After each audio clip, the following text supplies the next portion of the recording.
Live. Everywhere. On netrootsradio.com.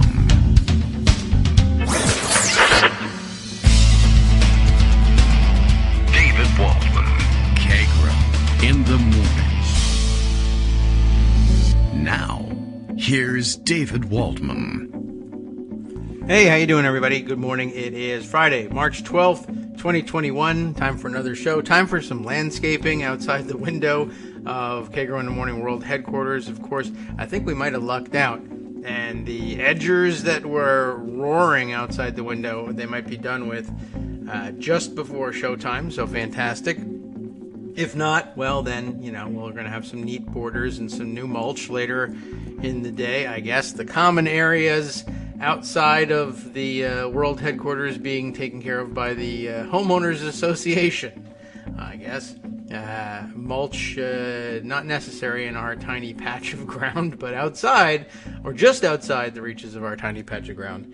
It's apparently necessary before you put down mulch to tear up the grass in a neat line around where you're going to be putting a bunch of mulch that will end up covering up that line. I don't know, there's probably some reasonable practice to that, but anyway, as long as it's not happening outside the window during the show, I think we're in pretty good shape. Okay, here we are on March 12th. I believe that we decided yesterday to recognize yesterday as the universal beginning of the pandemic lockdown, or the lockdown phase of our pandemic experience yesterday. And I think, in thinking back on it, that the 11th must have been March 11th must have been the first day that our local public schools were closed for the pandemic, and they remained closed until, well, just about a week or two ago in our area when they opened up for a sort of hybrid of in-class instruction and at-home instruction. We were all given the option of which one we'd go for here, and we're remained at home. And today we mark the occasion by going and getting the first of our vaccinations for the parents in the house. And I guess looking forward to that, except that you get stuck with a needle or whatever. But everybody says the first one at the very least goes pretty well. A couple of reports inside the family, and of course many more generally speaking, but not universal reports of soreness or even slight fever or chills coming with the second shot, but we'll take it as it comes. And well, in about 3 weeks or so, we'll find out how that's going to go. But let's see, lots to wrap up on today. Of course, yesterday marked by, I think chiefly in the political sense, by the address that President Biden gave yesterday evening, marking, I guess, this first anniversary. I don't know whether it was blocked out to be a specific reminder of that date. I mean, I don't think we've really set that date down in stone or anything, but I'd probably know better if I had watched the speech, which, as you know, is something that I, generally speaking, will not do under almost any circumstances. But now I feel like I should go back and review it. My Twitter observation of the fact that the speech was going on was that at least initially some of the people in my Twitter circle were taking real interest in watching or commenting anyway that President Biden was doing sort of equal parts, marking the occasion and solemnly noting the number of people we've lost and how much we lost over the year, but how much there is to gain back by being careful and remaining masked and getting vaccines and all of these other measures. But that there was a considerable amount of Trump bashing, some real kicking of the former administration, which I really think is absolutely necessary. I mean, to get me to watch. I don't know if it's a necessary element of a presidential speech or not, but depending, of course, on where you sit, that was either fantastic and necessary or absolutely gratuitous and horrific. Fox News widely reported this morning over the Twitter machines to have been saddened, disappointed by the whole thing, and attacking President Biden for daring to lay the blame for 500,000 deaths where they belong, and essentially yada-yadaing 500,000 dead in all of this, which I think we've already seen developing. We knew it was coming. There was no other play for Trump administration officials and Trump supporters to go with at the end of the administration. I mean, they had essentially dug the graves of 500,000, although actually, it's as if they had been contracted to dig the graves and had not shown up to do it, I suppose. And the work was left to the rest of us.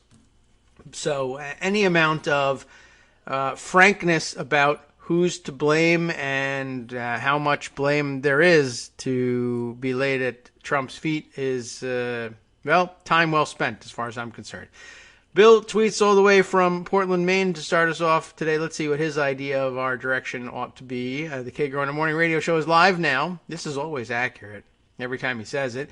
Kagro X muses over how Donald Trump used to spend his weekend stealing your money to go golfing, but now Joe Biden is president and he's spending his weekend giving you money. Well, that'll teach you, all you layabouts. Yeah, that's true. Lots of discussion about things yesterday, and watching a lot of Republicans complaining about these things. But I mean, how's the guy's golfing, right? Sure, he's accomplishing things. Sure, he's going to have 100,000 doses or 100 million doses of vaccine. One, on order from Johnson & Johnson. Two, it looks like he's set to reach 100 million vaccinated Americans well before the 100 days mark. And vaccine now, at this point, seems to be flowing like milk and honey, as they might have said in biblical times. I don't know if there are a lot of people who are having serious trouble getting appointments or finding vaccine anymore. That was a hallmark of the early days of the distribution, of course. But seems like things are flowing quickly now. Once I determined that I would not be able to get the Johnson & Johnson shot, which I was actually interested in getting, but could get any of the other vaccines available with relatively no difficulty at all through our Virginia system. I said, all right, time to sign up. Let's go get it. When can we go? Oh, Friday? All right, yeah, I'll take it. And so off we go. So I'm looking forward to that. That's nice. Lots more news that's probably relevant to more of you than just that I can share with you. But a lot of interesting commentary being shared this morning about the speech. And I guess that's really the only way I'm going to get any kind of common thread with the rest of you speech watchers. I just couldn't bring myself to do it. I did actually make an attempt when I saw the video rolling live via an MSNBC tweet.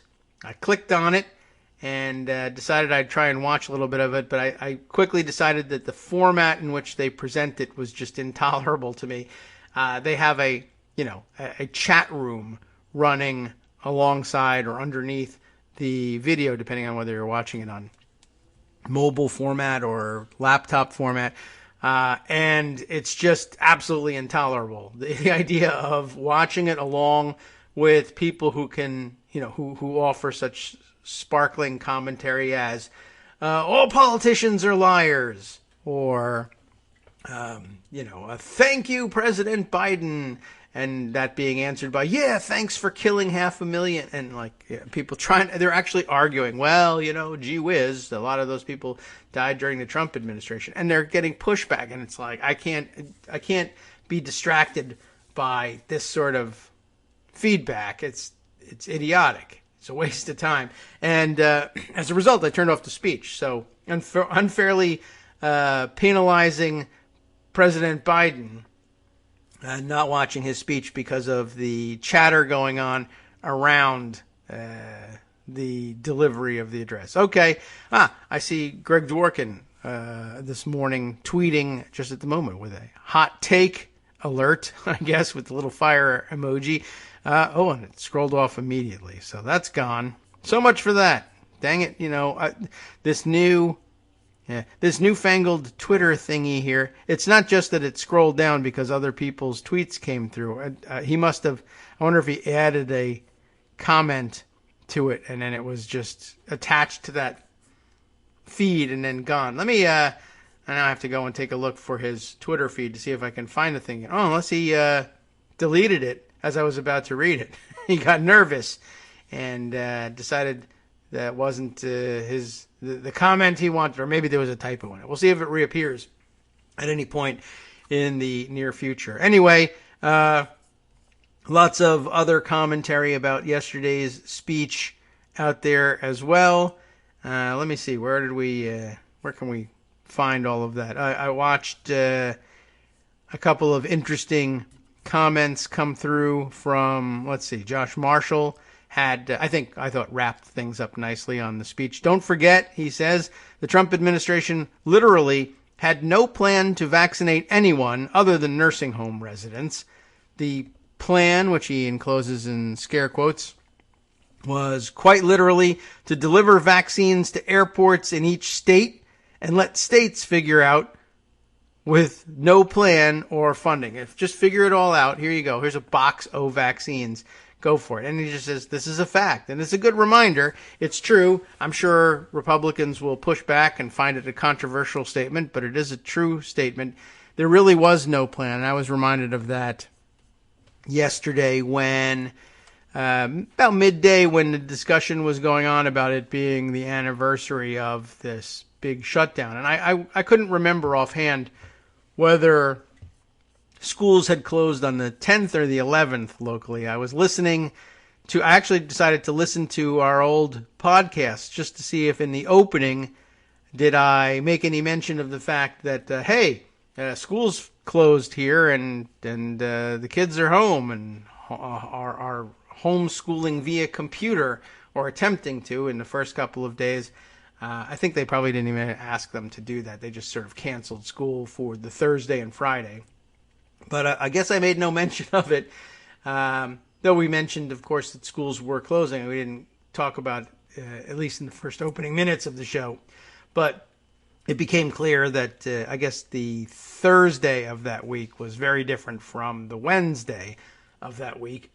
But that was chiefly marked, I thought, by the realization that this thing was for real and was going to change lives, and that wasn't due to anything that the then President of the United States had to say. It was the doing of President Basketball, the NBA, announcing that it was going to shut down and cancel its games, is what I will always remember as the news item that woke the general population up to the fact that this was serious and was going to change the American way of life. It wasn't the news that Italy, Spain, France, etc. had shut down their schools. It wasn't the lockdown of the Wuhan province of China. It wasn't the news from the cruise ships. It wasn't the news from the CDC or anyone else telling you that this was a novel coronavirus to which we had no immunity and it was sweeping through various locations around the world, including at that point a hot spot in Europe, but rather that the NBA was going to take things seriously. And I keep referring to them as President Basketball because it was like we had no president at the time. There was no plan, no reaction, and even months and months later when they had developed a vaccine, there's still no plan, just as Josh Marshall was saying. That's what really struck me about the reaction. And I don't know, I guess I hadn't forgotten about it, but so many other horrible things had happened in the meantime that it was difficult to keep a focus on that. But yeah, and I commented on it yesterday via Twitter after listening to those shows and realizing this and thinking, as I said, about Trump's idiotic, bumbling speech from a year ago. Good contrast now that we have a speech a year later from President Biden. I guess I could speak to it with more expertise had I watched it, but I think I did actually make myself watch some of what Trump had to say because it was such an extraordinary circumstance. And my recollection of it was that, just like any other ones of his speeches, it was ad hoc. It was winging it. It was idiotic. It was substance free. But this was different from most other substance free, idiotic winged speeches that he did, because this was a real serious situation that had life or death implications for lots of people. Ended up being death implications, not life but just straight out death for nearing 550,000. We're at Worldometers has it at about 544,000 today. So we'll round another benchmark, I guess, another 50,000 some point, probably in the weekend or early next week. Thankfully, the rates have slowed considerably, and I think that has to do with the actual vaccine rollout, actually giving it to people as opposed to announcing it's here, come pick it up, and states figure out what to do with it. I guess states have finally got it and figured out what to do with it, and now things are happening. But that speech was horrific, not only because it demanded, a masterstroke to calm the American people and to offer some measure of hope that the administration, the rule that everybody thought would be the case when Trump took office at first, that it wouldn't matter so much that an idiot had taken office because there were levers of government and places and people who knew what to do with government. And many of them had been purged by the time we actually faced this crisis. And it struck me, we've almost forgotten, I think at this point, just how idiotic this speech was, and that he had no plan, but not even no plan. I mean, you could hardly blame somebody for having no plan for how to deal with a novel virus pandemic. Although, you absolutely could. You'd be in the right to do it. But I guess among the general population, people would say, well, nobody knows how to deal with something like this. And Greg, of course, has taught us, yes, they do. They absolutely do know how to deal with things like this. And there's a playbook for it. And it was, of course, handed over to the Trump administration, just like the playbook for everything else. But because it had been written by evil bastard Democrats, blah, blah, blah, whoever, that they mistrusted, they threw the playbook out and refused to use it. And then, therefore, quite predictably, botched the whole thing. But it was more than just botching it. You may recall, I don't know, I mean, how much do you remember from that speech? Do you remember that Trump got on national television in the middle of all this, or at the beginning of all this, and said, well, he wanted to look like he had a strong response to it. And he told people that he was going to ban all travel to the United States, that at the very least he was going to be banning all travel from Europe. He had already, he said, banned all travel from China, which we remember, I think, even contemporaneously he didn't really do. And that if you were coming to the United States from China via Canada, they considered you to have been arriving from Canada, and there was no screening whatsoever. And I think we got figures on it, like 40,000 people managed to get through the shutdown of travel from China in the next couple of days.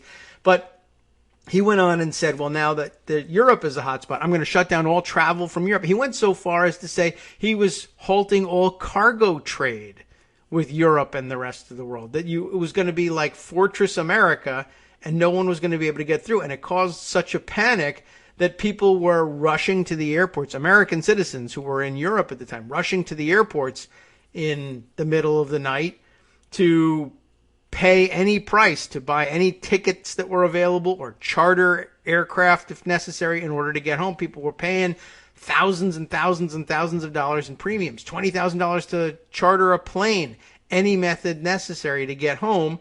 And it was all garbage. It all caught the actual people in government at the time by surprise, because there was no plan. There was no advance notice to anyone in any department that would be responsible for any of this stuff, that any of these things were even under consideration at the time, much less that they had been announced as government policy. And of course, just like every other government policy, none of it was true. Not only were the departments caught by surprise, but the departments would never thereafter actually be ordered to implement policy to make it match with whatever the president blurted out, which was already common practice.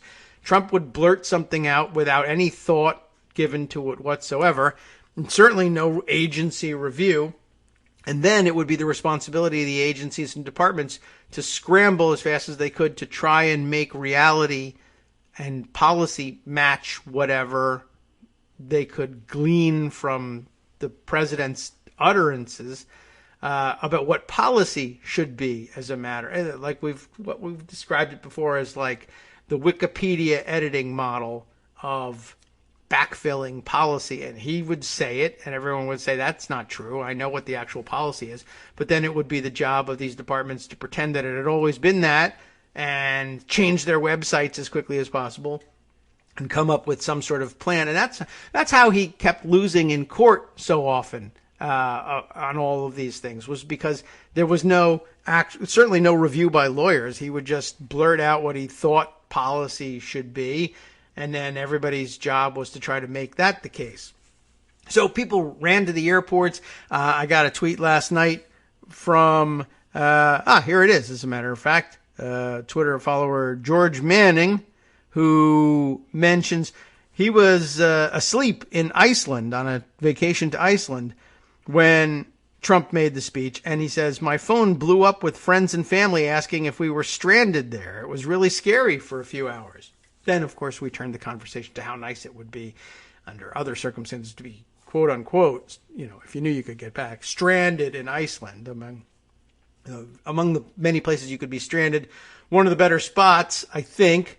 But, of course, that's not the case when it's you trying to, get home to family and work and who knows who else, pets that might be missing you, and you've only contracted with a pet sitter for so long. It was a scary thought. But thousands of Americans thought that this was going to be the case, because who would imagine that in an emergency situation where everyone was going to be so susceptible to panic that the president of the United States would get on there and blurt out stuff that he hadn't run past anybody, that didn't make any sense, that was impractical or impracticable as policy, and in the face of a crisis, make everything that much worse by just lying his ass off about what he had done or was going to do. No one really believed that could possibly be the case. And then it was.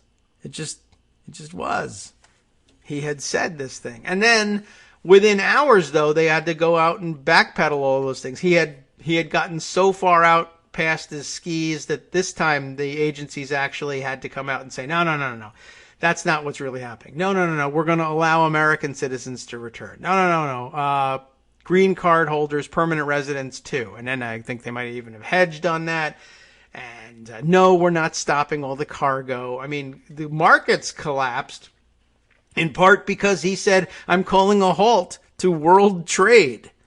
And nobody thought to, pull the plug from the cameras or something and say, no, that's not happening. Forget it. They just let him ramble on. And then the next day, I guess, they said, all right, well, they corrected some of that stuff. And then the president was like, sounds like a lot of work now. I have to do all this stuff. Jared, take care of all that crap. And of course, like Josh Marshall ended up saying, there was no plan even a year later, or nearly, a half a year to more later.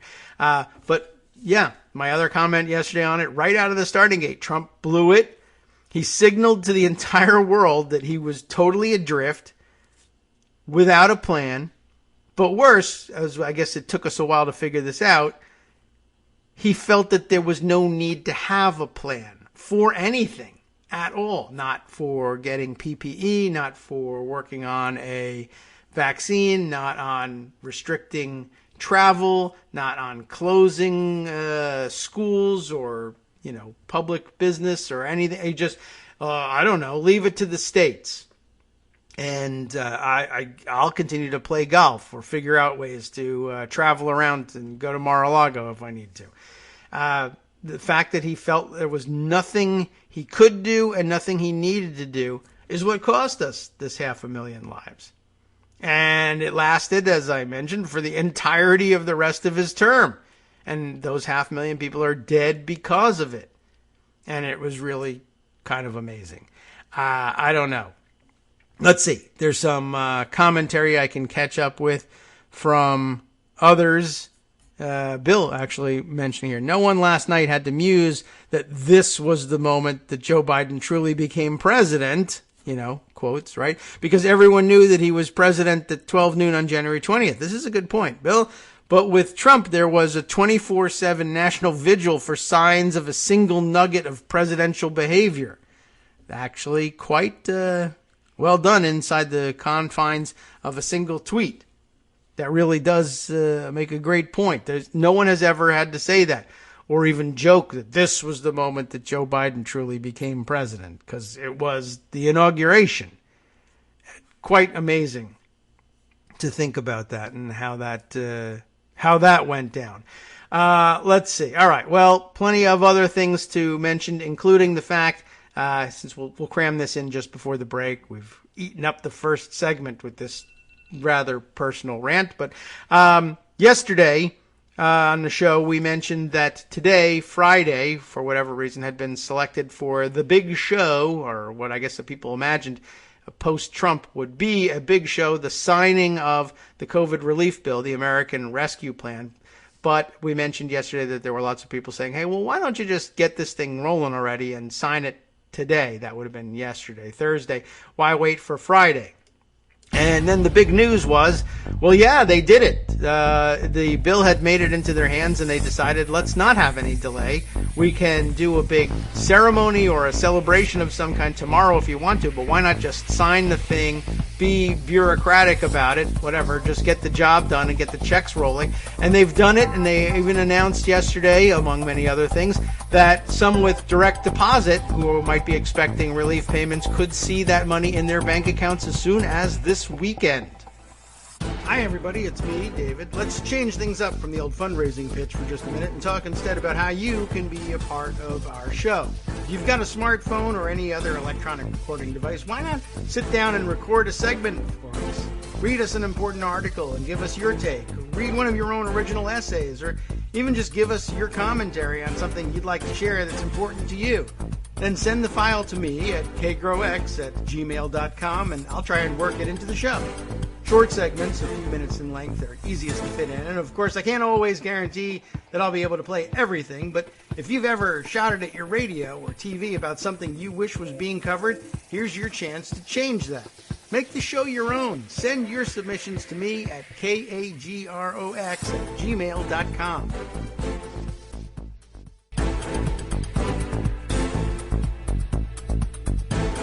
All right, welcome back now to the Kagro in the Morning Show here on Netroots Radio. I'm tweeting and retweeting Bill's comment here. I think crystallized the whole thing here, and had to repeat it at home during the break and just say, that's true. I mean, I just think about how much time was spent, how much ink was spilled, virtual ink, I guess, spilled on this is the moment that Trump truly became president. Like it became a press pastime to try and determine, well, when will he actually transition into being president? Of course, it never happened. But literally for at least a year, there was this genuine expectation that Trump would grow into the position, that the job was such that there was simply no other thing that could happen. And I guess he proved that that's not the case. The COVID pandemic, I think, solidified it for all time. There's just no escaping the fact that the guy never took the job seriously, and it became, it killed thousands, hundreds of thousands of people.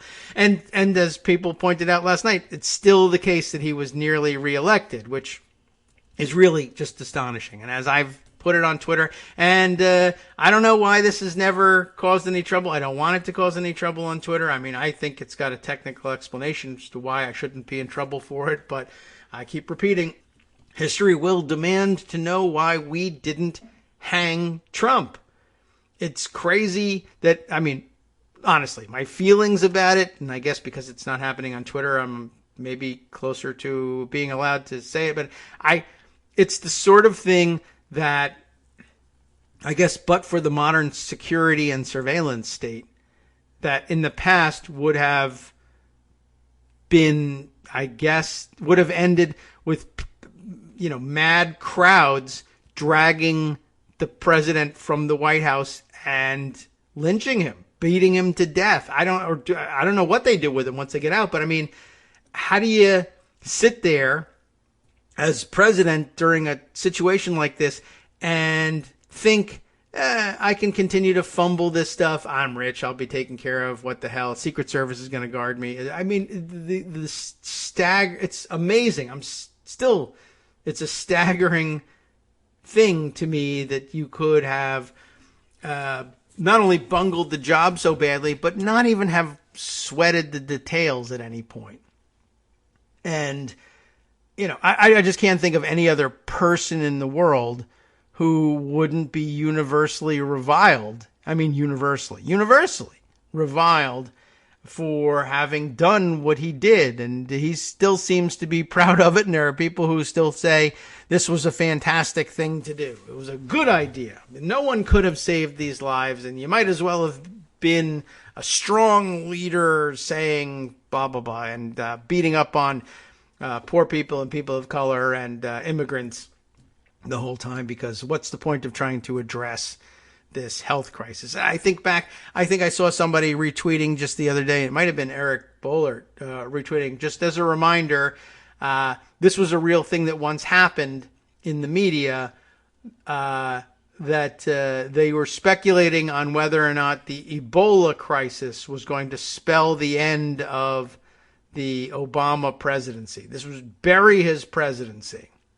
The two people that got Ebola in the United States because of his inept response. And of course, you'll recall probably that when he was already ready to run for president at that point, Trump tweeted for days about how incompetent the Obama response had been to the Ebola crisis, and of course, all throughout the coronavirus crisis, tweeting, "Oh, swine flu, he blew it. They had the chance to do something about it, and they did. 12,000 people died from the swine flu."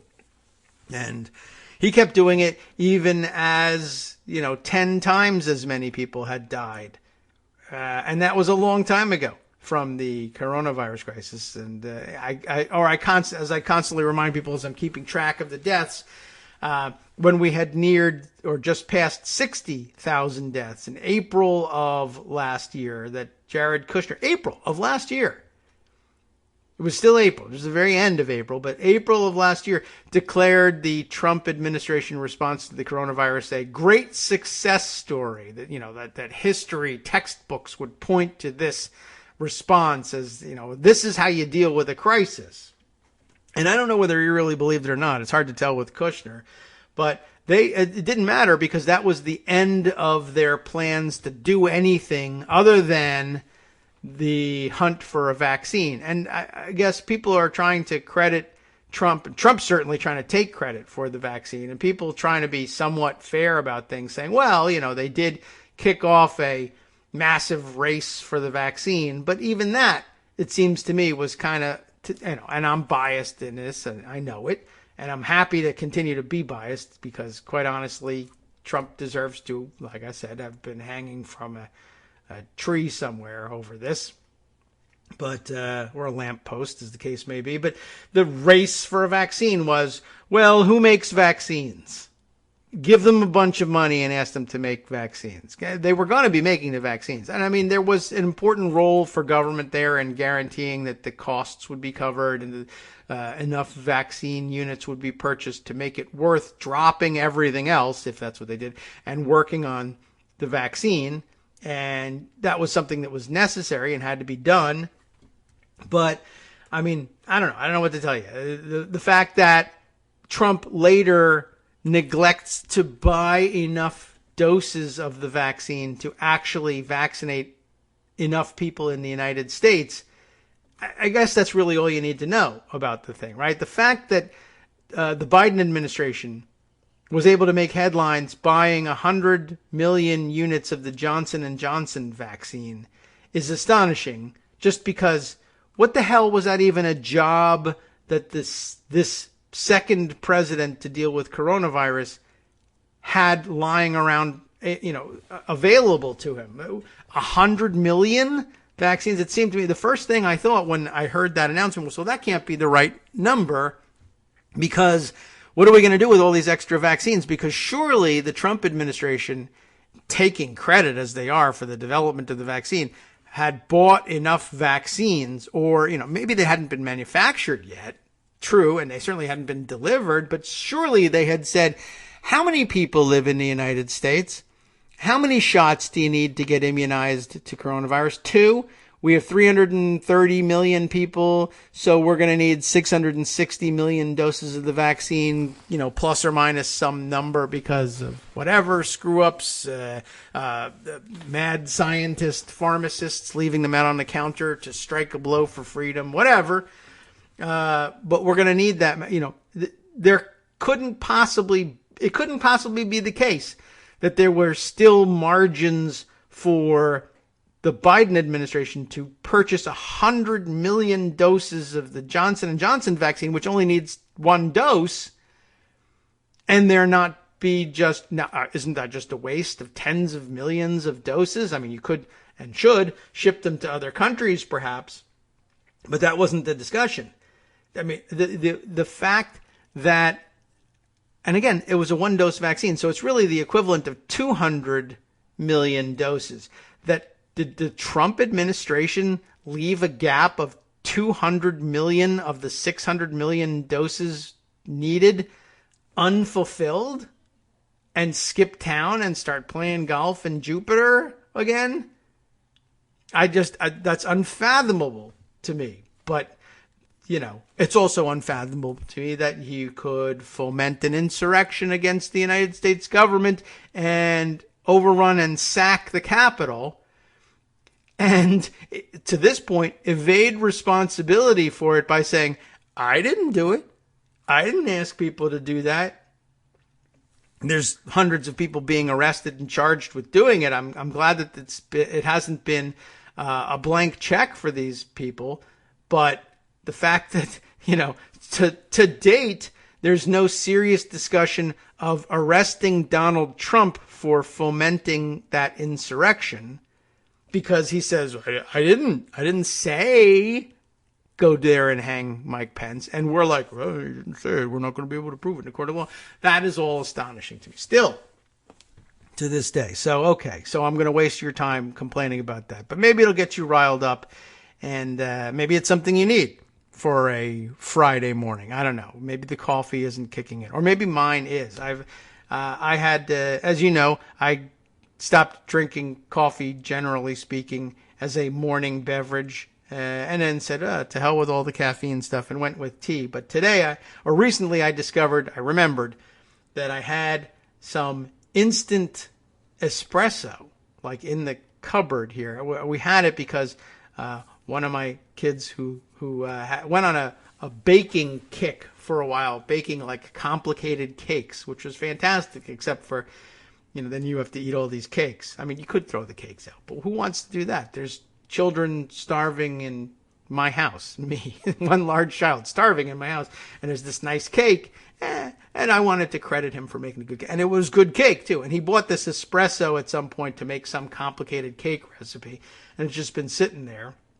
But I have, various other coffee-making equipment sitting around unused, and I remember not only do I have this espresso stuff, but I have, like a milk frother and everything. Ooh, I could make an expensive-looking coffee drink with this stuff. And so in the last couple of days, I've been making some, and I thought Friday's a good day to do some of that stuff. And I can't tell whether it's bad coffee or not, because I just don't drink enough coffee to really know for sure how terrible instant espresso really is. And then, of course, you pour a bunch of milk in there, and it disguises an awful lot of it. Anyway, maybe that's the difference, and that's what's been fueling today's rant. But I just feel like this has been coming for a long time and needs to be said. And as grateful as we are to President Biden for restoring normalcy, I don't want to let go of the fact that Trump deserves retribution. And I mean physically. There's some punishment that needs to be exacted here before I'm going to be at rest about this. And we're never going to exact it. That's just not the country we are.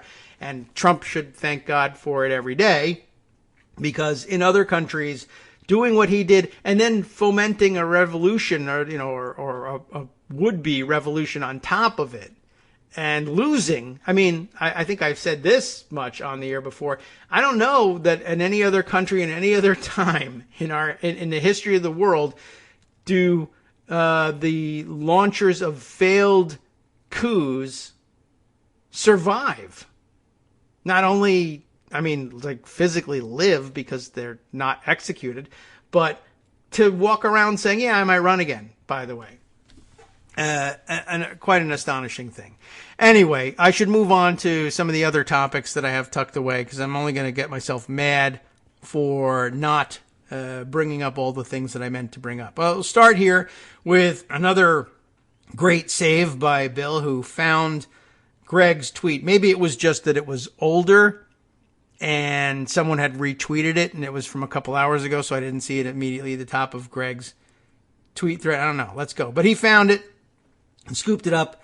No, it was from 9:10 a.m. How come I couldn't find it? I don't know. Well, anyway, thankfully Bill did. Here it is. What was he talking about? Hot take. Fox News thundering about Trump not getting enough credit for vaccines is a good thing and way better than claiming you don't need them and that they don't matter.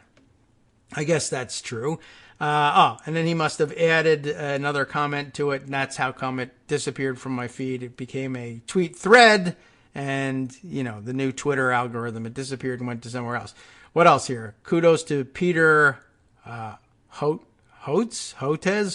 Who is that? I don't know. Hotez.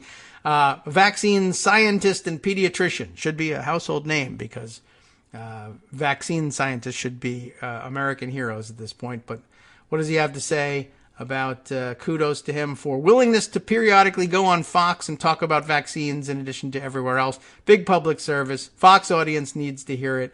Greg, of course, is correct, but I wish all of the Fox viewers would fall off a cliff and stop bothering the rest of us. All right, let's see. Other items of note this morning. This one from out of the Manhattan District Attorney's Office. There are two bits of news that I saw out of there in the last 24 hours or so. One of which I have set aside here. The other of which I let slip away, and I'll have to go look for it. First, Manu Raju reporting here for CNN that prosecutors in the Manhattan District Attorney's Office have discussed using a section of New York's criminal procedure law that allows for the extension of the statute of limitations when a defendant has been out of state continuously. Per the report of Kara Scannell of CNN, and I don't know whether it's anything weird or exotic or just the term that we learn in criminal procedure in whatever year you take that in law school, tolling the statute of limitations. So not just whether you've been out of state, though that's one available avenue for tolling the statute in state law, but basically, I guess you could call it an analog to the doctrine of latches, in this sense that the statute of limitations can be tolling is meaning like sort of putting a timeout on the statute of limitations, pausing it or extending it when the defendant does something that is calculated to put them out of reach of the long arm of the law, in the hopes of, I guess, running that statute of limitations out or being able to use it as a defense. If you've done something affirmatively to prevent the state from bringing you under its jurisdiction, that won't count. So if it's a 2-year statute of limitations or a 10-year statute of limitations, and you do something either to run away from the state's jurisdiction or hide the facts such that the state can't build a case against you, these sorts of things, they just say, well, that doesn't count. The 10 years should be, that's the amount of time that the state, with all evidence available to them, or at least every opportunity to develop that evidence and bring you under their jurisdiction, should have to press the case. And then if they don't, it should then be assumed, this is the whole point of statutes of limitations, it should then be, with that passage of that time, assumed that the state has no interest or had not enough interest in pursuing the case that you could therefore equitably dismiss the charges. But if you're hiding either the facts from the state or yourself from the state's jurisdiction, that should not work. So what's the CNN report on this one? Trump's time in the White House could end up benefiting New York prosecutors. The way CNN does its pop-ups makes it difficult to finish reading their headlines.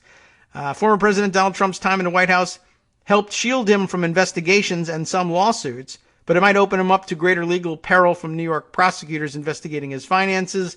The DA's office there has been discussing using a section of the New York criminal procedure law they have successfully applied in their sexual assault case against Harvey Weinstein to charge him with earlier conduct. People familiar with the matter said the section allows for the extension of the statute of limitations when a defendant has been out of state continuously. Since Trump was sworn into office on January 2017, he spent few days in New York, which means prosecutors could effectively add that time to the clock and investigate earlier conduct.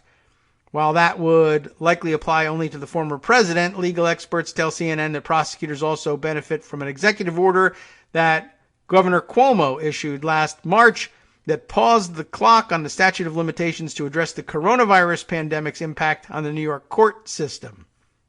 Also very interesting. So I don't think it's anything special or exotic. It just happens to be that they are using the ability to toll the statute of limitations, and most people don't know that that's a thing. So basic explainer in the article there.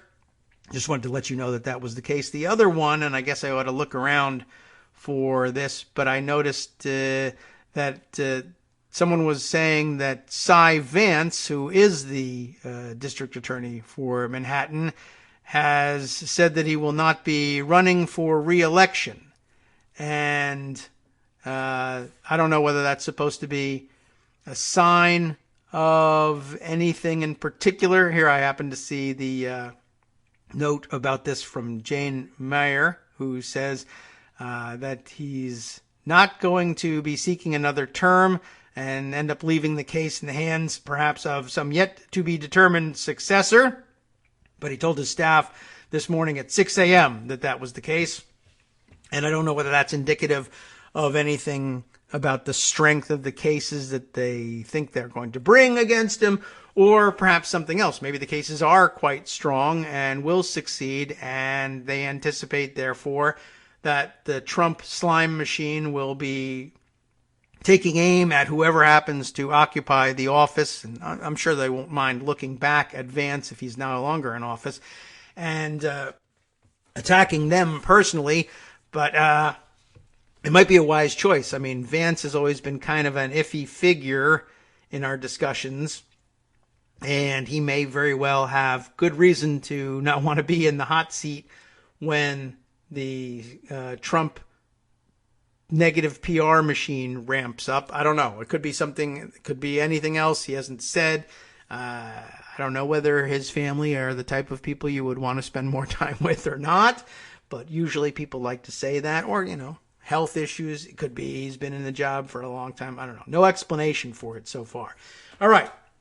On to other issues. I will note for the record, without reading the piece, that Politico approaches the Biden speech this way, not as Bill points out with this was the moment that Biden became president, but rather maybe the very antithesis of this. Their headline for Politico Playbook this morning was, "Last night is why Joe Biden won the presidency," which is rather a sweeping pronouncement about the proficiency with which he delivered yesterday's address. I would gather a glowing review of it, but not only pointedly not making yesterday's speech the point at which he truly becomes president, but pointing out, in other words, that the American electorate recognized that this was a person who ought to be president and needed to be made president even before he actually did become president. Really, like I said, the very antithesis of the "this was the moment" formulation. Quite interesting, and a great point to accompany Bill's, really. Bill's is the better point, quite honestly. So I'm looking forward to the Bill in Portland, Maine playbook be run by Politico from now on. All right, let's see. I wanted to take a moment to note Charles Pierce taking up a story that we didn't address yesterday, but got lots of time and attention in the press yesterday. More evidence, more taped evidence, phone calls from the idiot Trump, and they have a great photo of him with a stupid look on his face and a phone pressed to his ear.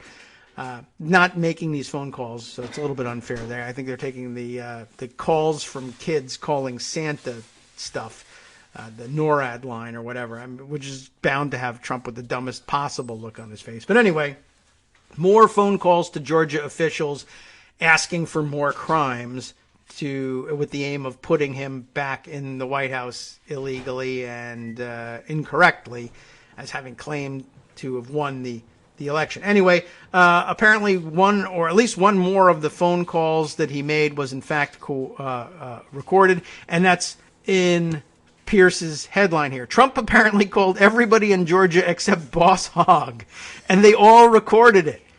I don't care if he's ordering a pizza. You still want a tape running and at least 2 witnesses. That's great. Well put there by Charles, but it's even better in the body of the article. Of course, we all have habits that are hard to break. We smoke to excess or drink too much or have to declare a casino as a dependent. Some of us put our elbows on the damn table all the time, and some of us can't help but commit crimes by meddling in elections.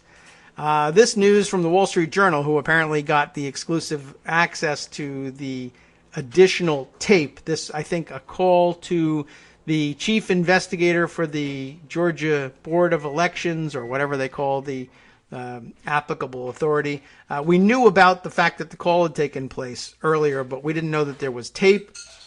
Anyway, from the Wall Street Journal's reporting on it, it reads, during the 6-minute call, which was reviewed by the Wall Street Journal, Mr. Trump repeatedly said that he won Georgia.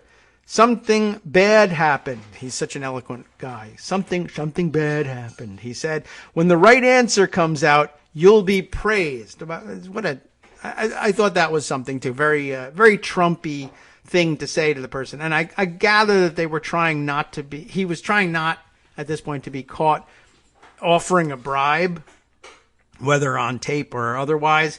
But, for a billionaire motivated by money, really, the idea of motivating people by, well, you'll be praised.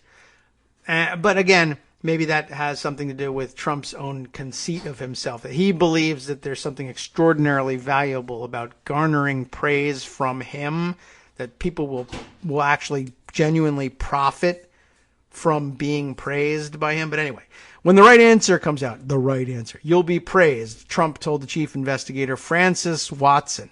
If you can get to Fulton County in Georgia, you are going to find things that are going to be unbelievable, he said. In the call, Mr. Trump offered no evidence of any wrongdoing. At one point, he said his loss in Georgia, quote, never made sense. And, they dropped ballots. They dropped all these ballots. Stacey Abrams, really, really terrible. And again, he can't even articulate what the thing is that he thinks is happening here. That's his literal encapsulation of the problem is Stacey Abrams, really, really terrible.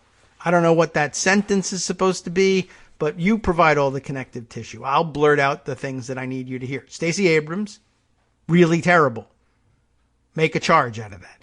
Anyway, Ms. Abrams, the 2018 Democratic candidate for governor in Georgia, and her group Fair Fight Action registered thousands of new voters in Georgia in recent years. That's what actually happened, and what he thinks is so terrible.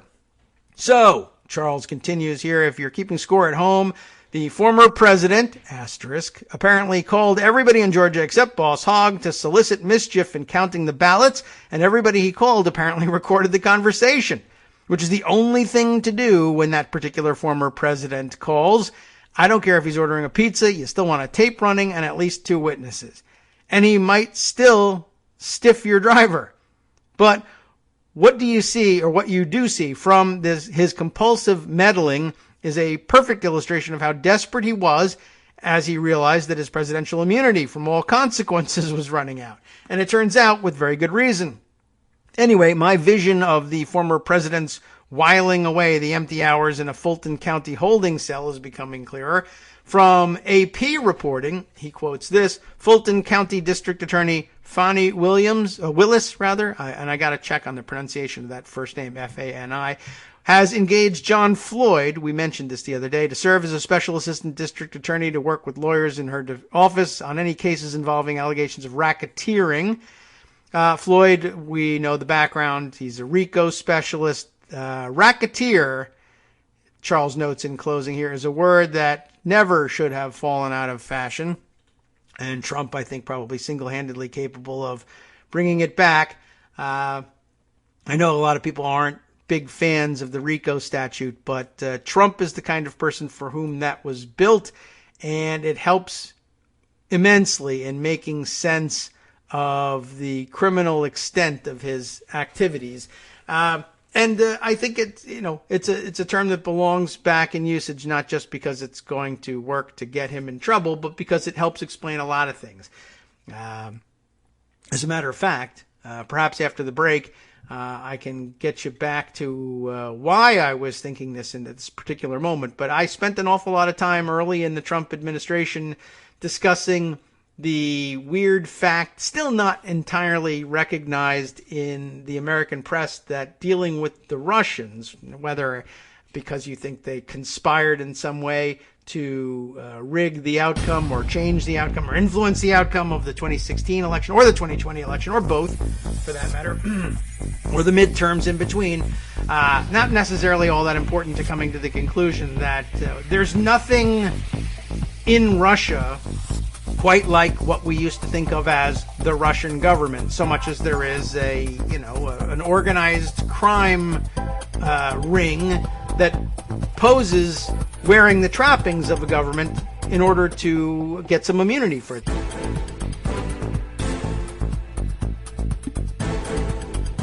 All right, welcome back now to the Kagro in the Morning Show here on Netroots Radio. As I was saying, as I was leaving, I found myself explaining, actually recently to my son, my view, long held, that the Russian state, and there we have an asterisk as well, the Russian state, such as it is, run chiefly as a subsidiary of a Putin organized crime ring, that the oligarchs of Russia and Vladimir Putin himself, essentially approach governance of Russia as an opportunity to enrich themselves. And to some extent, they have an interest, I would gather, in conducting the business of state as the business of state. They do have some goals in what they'd like to see the Russian state do and be capable of, or be regarded as being capable of. In the sense, I guess that could constitute a foreign policy, but that largely this is essentially a personal fiefdom that they're using to extract as much wealth as possible, but doing so with the trappings of the Russian government. They captured the trappings, the right to attach to themselves the trappings of the Russian government, initially through a thing that was called an election. Whether or not it was fairly done the latest times around, highly in doubt. The first times, maybe. I don't really know well enough to say whether he initially won his first election before he handed over the presidency to Medvedev, but then reclaimed it later on. Whether that was legitimate or not, I'll leave that for other experts. But certainly since then, they've essentially just said, well, if we continue to, go through this exercise, whether we rig it or not, and appear to win legitimate election as the government of Russia, that gives us all sorts of advantages. We can send assassins, hitmen, really, in the proper lingo, to carry out assassinations and killings outside of our territory and in the sovereign territory of other countries, even possibly countries that would consider us hostiles. And then if they're busted, essentially we've sent our hitmen to go kill people who oppose our gangs, and if they're caught, we can say, well, this is now an international crisis of diplomacy. They have diplomatic immunity. We create them, embassy staff or consular staff, and we want them extracted. And there's nothing you can do to stop us because international norms prohibit you from detaining our diplomats. Well, they're not diplomats; they're hitmen. I know, but the problem here is our crime boss also wears the hat of president of the Russian Federation and can designate essentially whom he wants as diplomats. And there's very little we can do to gainsay it if you continue with the fiction that Russia is a country and has a government. Anyway, we've discussed that on the show in the past, but I hadn't discussed that much with my son. Why was I discussing it with my son? I can make a recommendation for you now for something you can do for the weekend. If you're out of Netflix binge material and you want something new, I've picked up on the series, which I guess is of Norwegian origin. One of the great things I find about Netflix, they can mine the world for its television content and bring it to us, and it's like super exotic to us, even if it's bad television where it comes from. But this was, I thought, good show. Occupied, have you been watching this one? I haven't seen as many people talking about this one as about other series, and I guess I've done my own exploring for once and picked a couple of things more or less at random, rather than based on recommendations from others. But I would recommend this one to you, Occupied. This appears to be, I don't want to give too much away, but I don't know if these would be considered spoilers or not, but the basic premise of this thing, very scary, mostly because of its prescience, and I guess they have this prescience mostly because they're Norwegians and they live, real close to Russia. And the premise of this show is, I guess it's a sort of a near future alternative timeline kind of thing, but it's very much grounded in today's reality. But the basic premise of it, not all of it is immediately apparent from the actual show's episodes itself, but I guess with the help of some reviews of the show, you can piece it together this way. In near future Norway experiences some sort of climate crisis. I mean, we all are experiencing that now, but some particular crisis that I don't think is necessarily portrayed fully in the show. It turns out in the review to be like, I think they experience like a storm or hurricane of some kind. I hesitate to say for sure because I don't have the text in front of me, and I'm thinking hurricane in Norway, but that's the sort of thing that would make you say, oh, we have a climate crisis up here. We're having hurricanes in Norway. But they have some major storm damage. It's a big disaster. Anyway, Norway responds in this near future alternative timeline by electing a Green Party equivalent to a majority in the parliament and electing therefore a prime minister whose chief mission, as he sees it, is to wean Norway off of fossil fuels and to end Norway's production of fossil fuels. And I guess we don't think of them as a producing state. Mighty OCD says he's watching it, and Occupied is an excellent program. I agree. Learning some Norwegian along the way, sort of. Anyway, what I'm learning is that if you want to fake that you can speak Norwegian, and I shouldn't be doing this because I know we have Norwegian listeners, but they've been happy. We've made them smile in the past anyway by pronouncing Oslo instead of Oslo. It doesn't take a lot to make Norwegians happy. They're very happy people to begin with, apparently. Anyway, I find that it's really interesting to watch just because it is in Norwegian and it's subtitled.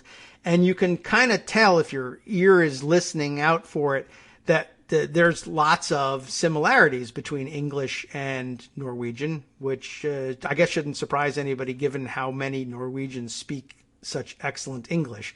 But so few Americans speak even passing Norwegian. But a lot of times the words are very similar. There's a lot of cognates between the two languages, and sometimes the only difference is the pronunciation. And it's, if you really wanted to be, flippant about it, you could say, well, if you just pronounce your English sentence with a lot of stereotypical Norwegian or Nordic, lilt to it, and say that your sentence is going to be read like this, then you might actually be understood by a Norwegian. But the truth is you would be understood by a Norwegian because the Norwegian speaks perfect English. And he would say, why are you trying to offend me with your version of a Norwegian accent? But they're very understanding people. Anyway, the premise is they elect this green government and they say, all right, well, the Norwegian production of oil and natural gas, which I guess is what's going on up in the Arctic and the North Sea, and offshore platforms that Norway runs, comes to an end. But there is an unexpected pushback from the European Union, which says, hey, we actually were counting on a lot of that oil and natural gas and we need it back. And what ends up happening is basically they try to force Norway to reopen its productions, but Norway doesn't want to do it. They actually, a subplot of this is they have a new plan for an alternative energy source. Not that important so far in what I've seen in the show, what that alternative energy source is, but I think it's sort of a variant of nuclear energy, but I guess cleaner and maybe safer, and I don't know. But anyway, they're going to offer that up and they're investing in producing it. They claim that they can produce all the energy the EU needs with this new source. But the EU says, well, we want the old source for various reasons. And they are so desperate for this continuation of the fossil fuel production that they are going to pressure Norway with sanctions of some kind that in order to force them to restart production. And in fact, the muscle behind it is they have agreed with the Russians that they also want this production to go on. Why the Russians really wanted I don't know whether they really want the production to go on so much. That's not entirely clear. But because you would think, well, that would be a competitor for Russian oil and gas, and we'd rather supply that and muscle our way in. But I think perhaps the real reason is they would like to assume direct control and extract all the profits from Norwegian extraction and just make it Russian extraction and therefore be able to sell that and profit from that. So anyway, they agree with the EU that they'll join in pressuring the Norwegians to restart their production, up to and including, when the Norwegians simply refuse, kidnapping the Norwegian prime minister and basically threatening to kill him and his family or invade Norway and simply take over the Norwegian government unless he agrees to bring back production. Well, they do this, and of course he's incredulous about it, and I guess contemplates saying no to all of this until the point in the kidnapping wherein they connect the Norwegian prime minister via video conference over a laptop computer with some of the premiers of the EU unions who basically say, yes, we know you've been kidnapped. Yes, we know you've been kidnapped by the Russians. And we're okay with this. You need to restart your oil and gas production. Just get it back to the level where you had it before. And the Russians will help you do it.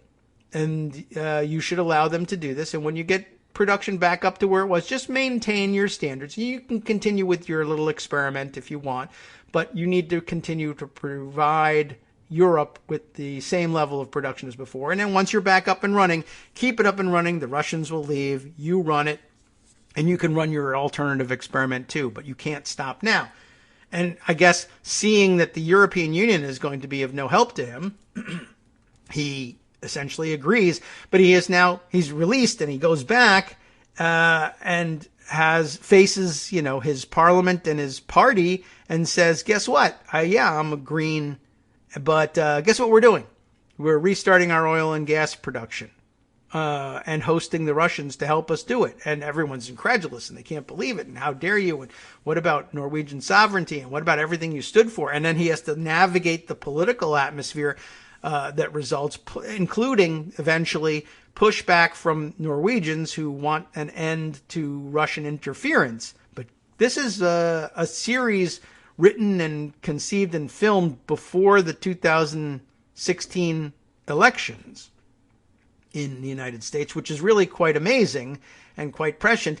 And given what we ended up learning about the Russians and coming to know about and what we suspect about the Russians, it's really quite scary because I don't think the Europeans in this program understand exactly what they're dealing with either, that the Russians have no intention of leaving Norway at all. They used the door opened for them by the Europeans to occupy Norway. And what's interesting is that there's this weird situation and no one can, how could you just allow the Russians to cross over into Norway and take over? Well, there's this artificial construct of this supposed deal with the European Union caused, by the Norwegians' decision to stop oil and gas production at a critical moment.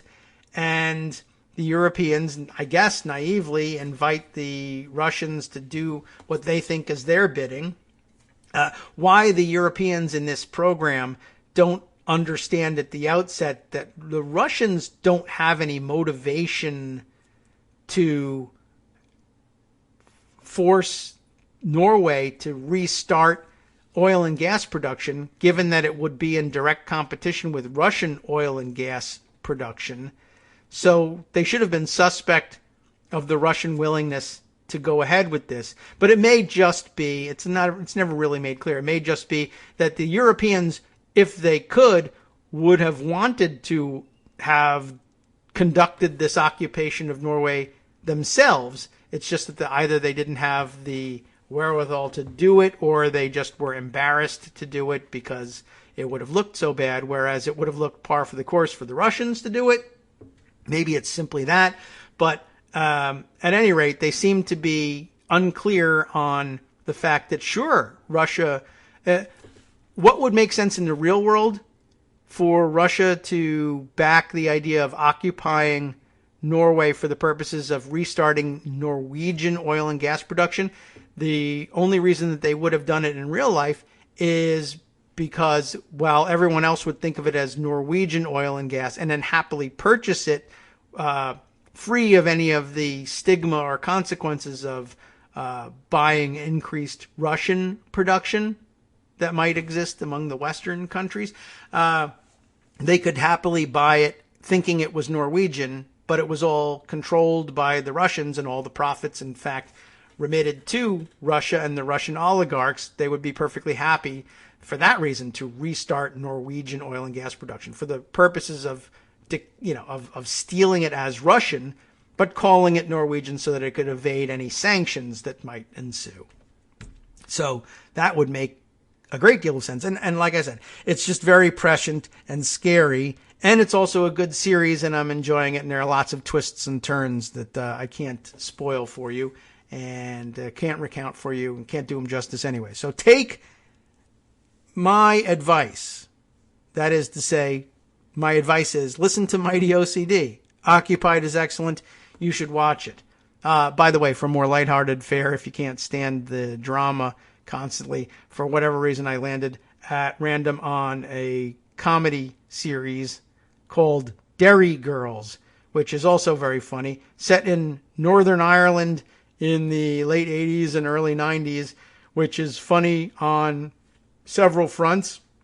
The show itself is, I think, standard, middling fare as sitcoms go, but it's extra funny because Ireland and Irish accents, and in particular Northern Irish accents, and they're very funny. But they have their own funny lingo, which is funny to the American ear, and maybe everybody else's as well.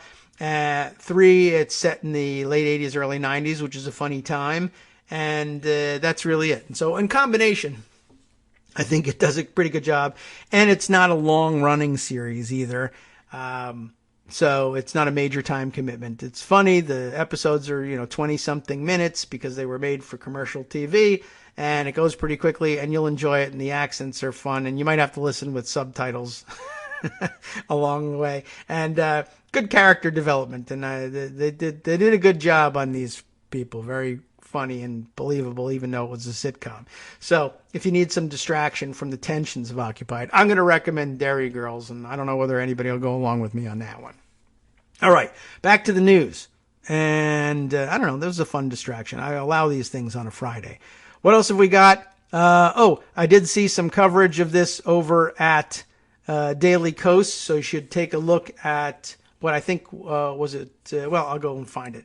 The news was that the Bucks County, Pennsylvania Republican Party, in seeking to do some, I don't know whether it was a push poll that they were doing or fundraising, but they were making calls to seniors in the area, which is, standard practice, I guess, for the Republican Party to be doing. No surprise that they'd be calling their seniors list. But I guess in wondering whether or not their phone calls would be answered, registering their phones and their phone lines for caller ID, thought, well, what would we get better response from seniors in the area about listing ourselves as the Bucks County, Pennsylvania GOP? Or couldn't we fool them into answering the phone if we put in, for some strange reason, put into our caller ID that it was Johnson & Johnson calling? Well, of course, they might be waiting for these phone calls to get notice that they were finally going to get their vaccines. And so they put Johnson & Johnson. Yeah, here's the coverage on the Daily Kos front page from Walter Einenkel here, who says Republicans in Pennsylvania target seniors with calls pretending to be from Johnson & Johnson. Called out on it, they said, it was some sort of unintended technical problem that caused our phones to be identified as Johnson & Johnson, which is a pretty obvious lie. But anyway, I don't know what to tell you. Don't support the Bucks County or any other county's Republican Party, but you weren't going to do that anyway. They fight dirty, but you knew that. Just wanted to make you aware of it. I will put that in the roundup for you to see. I just wanted to make some mention of it because it's disgusting, and you should think about the disgusting things that they do on a weekend. Why not, right?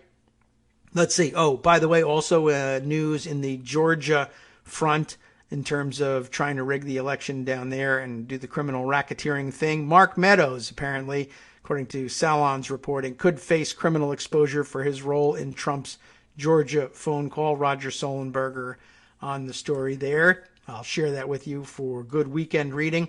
And continue on. There's, other news about the coronavirus situation. Politico reporting, again, good headline and perhaps all we need from this one.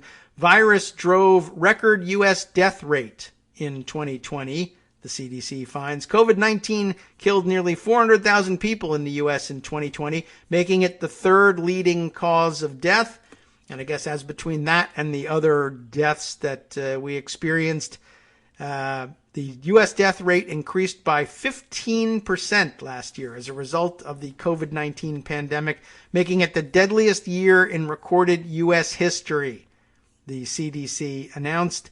According to two senior administration officials with direct knowledge of the matter, or they would announce, I guess, so they leaked ahead of time that this was going to be the case.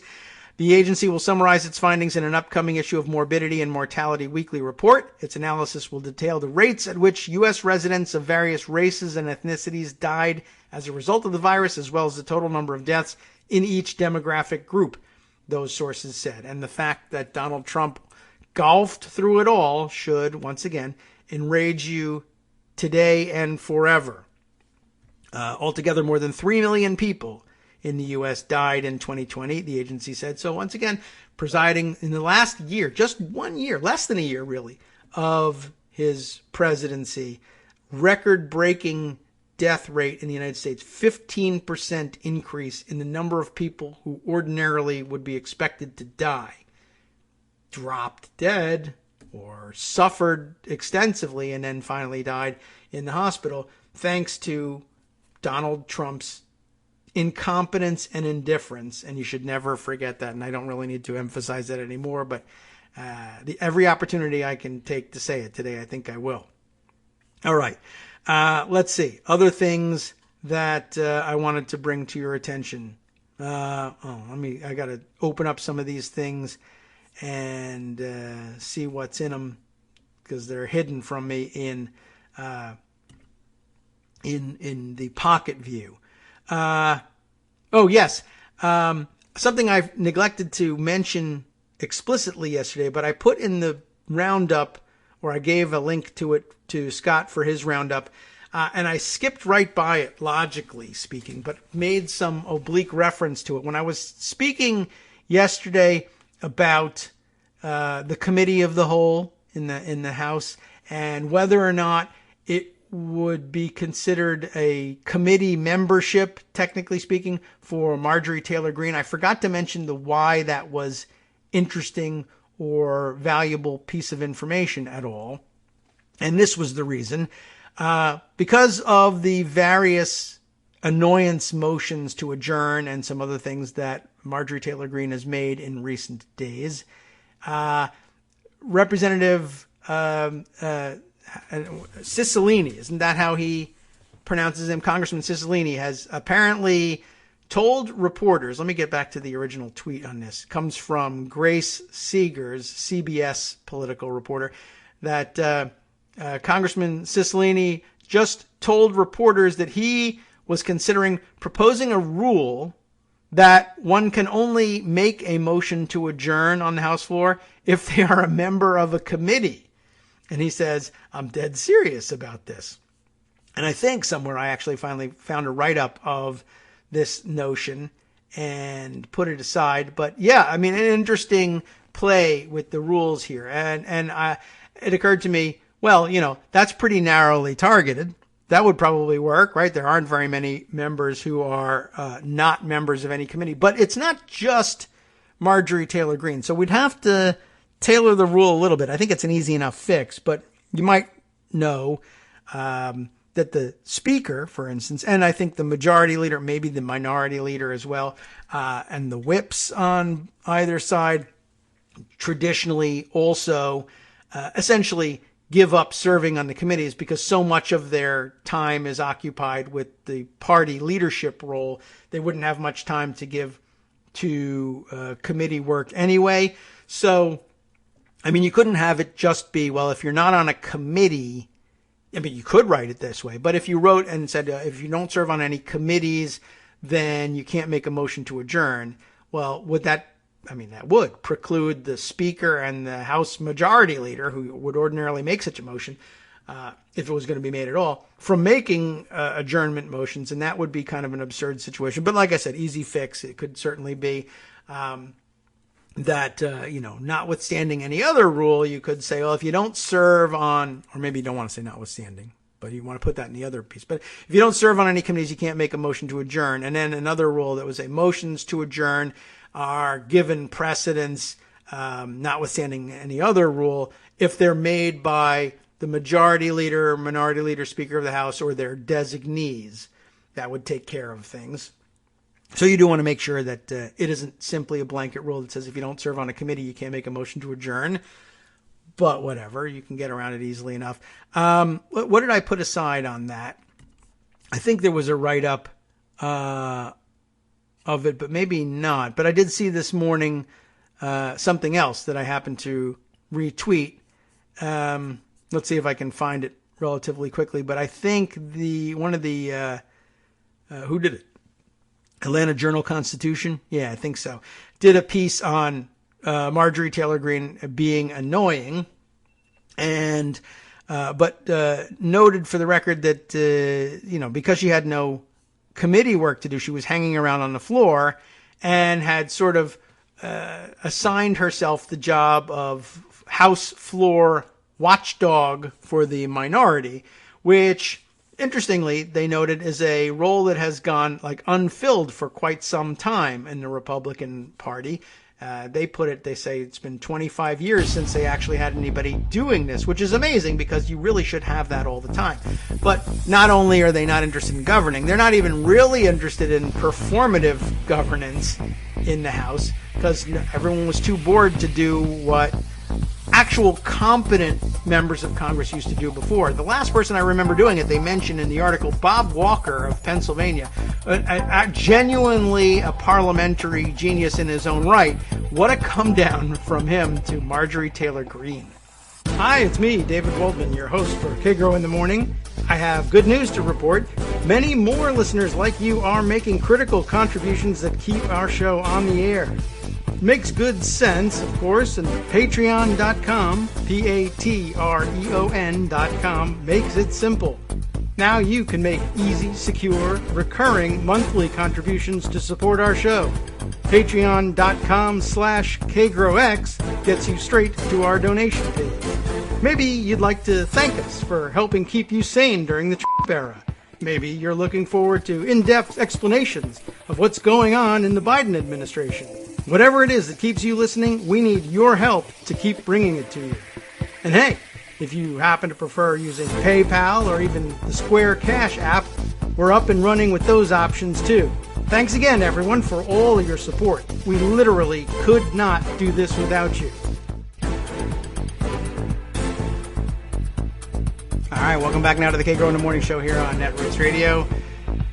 Yes, so I have here not only the tweet, but then the accompanying article from the Atlanta Journal-Constitution by Jamie Dupree, who discusses this in an opinion piece here. Marjorie Taylor Greene tries out new House role. And I don't know whether she had really decided that this was going to be her role or whether it was Jamie Dupree in reporting on this who said, the fact that she was hanging around the House floor making a nuisance of herself, decided, this is the new House floor watchdog for the Republicans.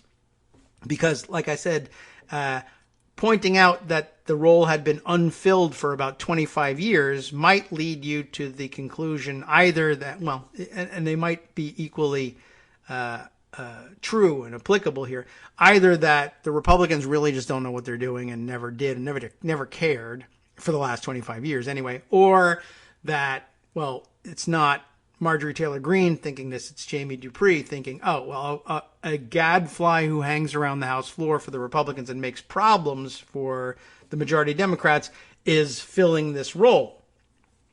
My guess is that Greene had no idea that there ever was such a role, but maybe some old timer has told her, there's precedent for somebody doing this. Here's the story, the way Jamie Dupree puts it. For over 25 years in the House, one job has gone unfilled, that of House floor watchdog. It's not an official position of the minority, but one that can play an important role. That is, if you're smart and know what you're doing. And that's not the case here. There was H.R. Gross, the legendary Iowa Republican who was often a one-man parliamentary wrecking crew. Dubbed the useful pest, Gross once stopped a plan for lawmakers to get small flags for their cars to indicate their VIP status. The last to follow in the footsteps of Gross was U.S. Representative Bob Walker of Pennsylvania, who I remember watching him all the time when I worked on the Hill and had C-SPAN on, or not C-SPAN, but the House floor feed directly on all the time so you could watch what was going on and keep track of what you were supposed to be doing. But I saw Bob Walker there all the time, so I totally remember him. A key ally, they call him, of Newt Gingrich, and he eventually was, but he preceded Gingrich, I think, in his service in the House and in his service as a power center. But anyway, last to follow in his footsteps, Bob Walker, who tussled with Democrats into the mid-90s. 1990s, as a matter of fact. I don't know why. So I ended up just saying 90s, but then saying 90s. And you can figure it out. Enter, according to Jamie anyway, U.S. Representative Marjorie Taylor Greene of Rome, Georgia, is how they list her here. Since Greene was stripped of her House committee assignments, the Georgia Republican has a lot more time on her hands than other lawmakers. No committee hearings, no committee votes. In recent weeks, Greene has made her presence felt on the floor, moving to adjourn the House, delaying action on some bills, and earning criticism from Republicans, that we pointed out as she called for surprise votes. Her excuse, this is what we were hired to do, Green said. Well, yes and no. Vote, yes. Vote on meaningless crap, not so much. With no committees, Green could use the House rules to torment Democrats on the House floor or just throw sand in the legislative gears. That's what she's figured out so far.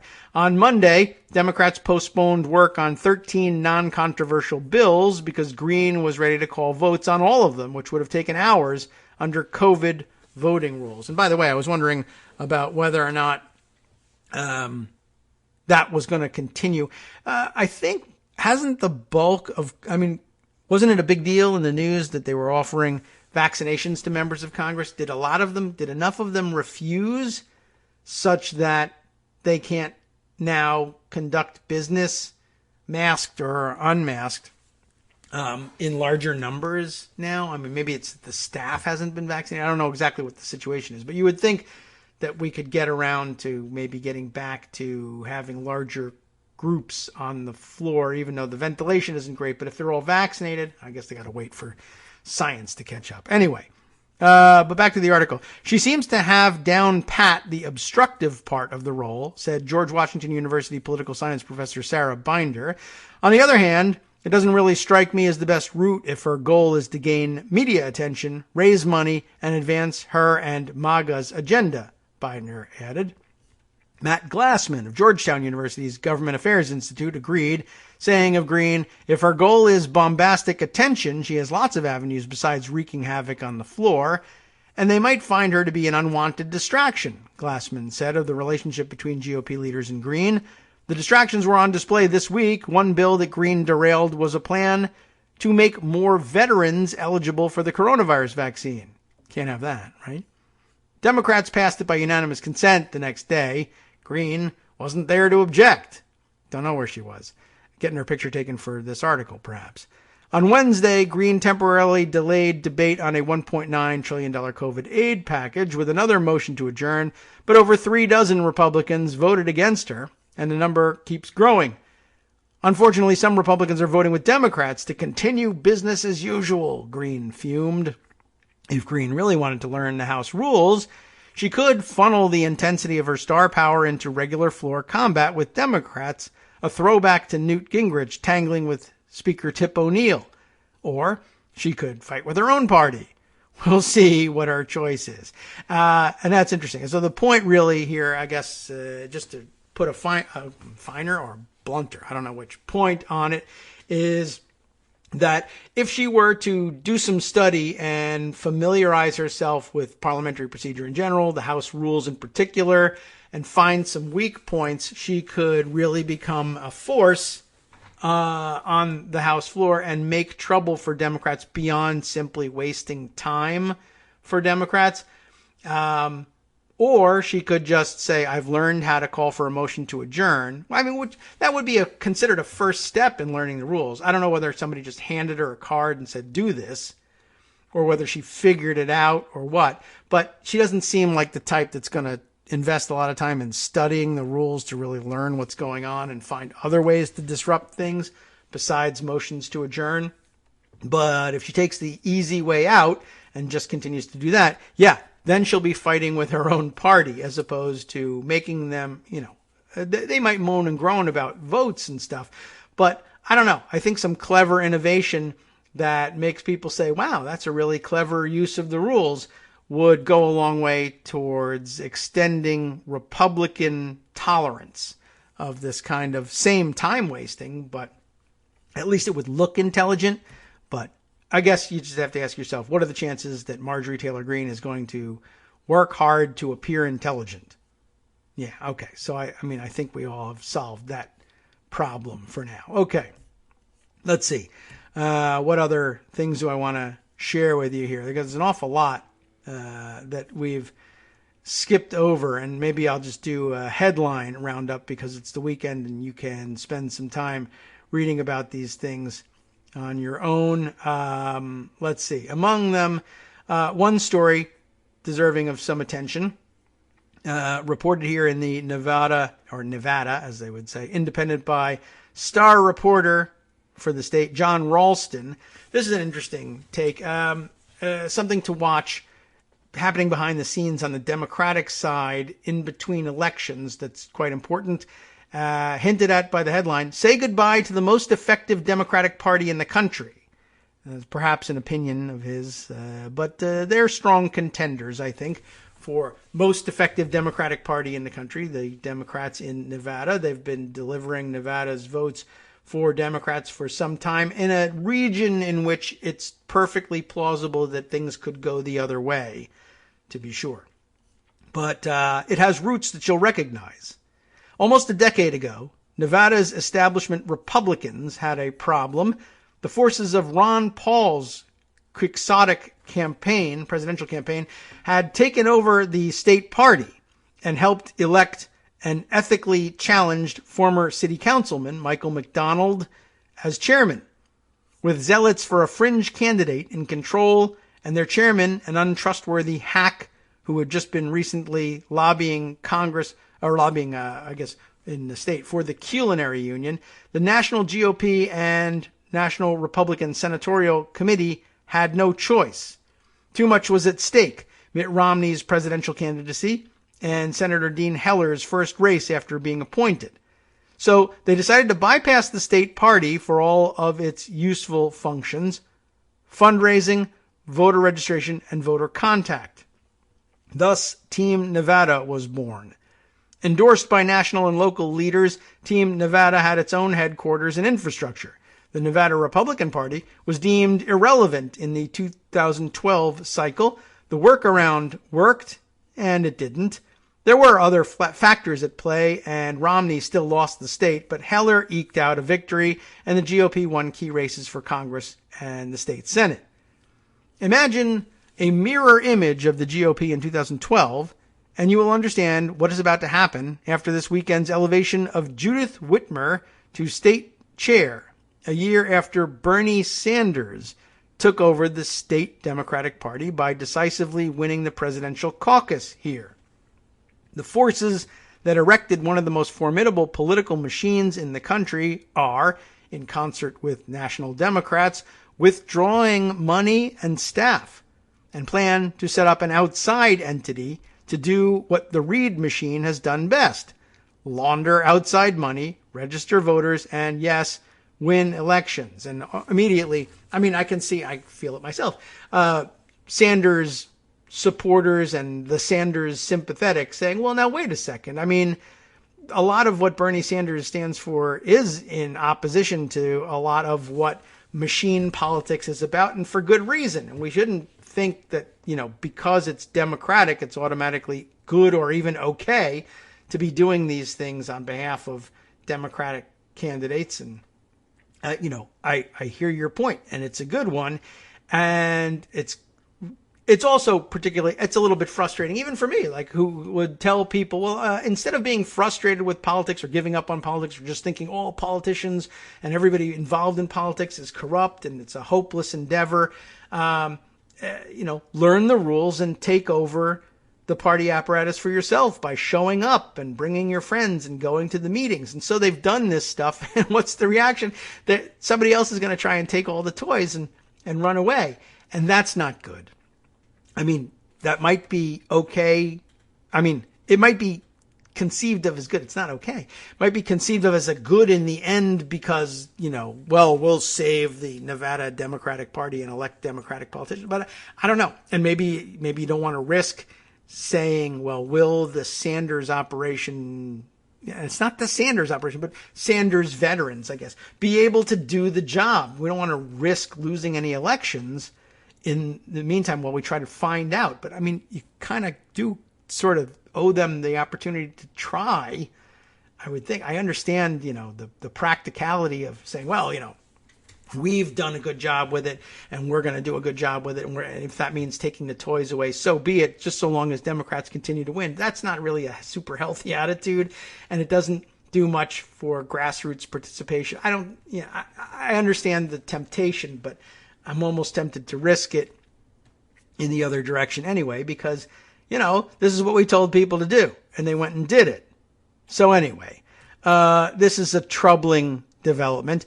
He goes on to say, by the way, parenthetically, I believe the name Team Nevada is available, I suppose.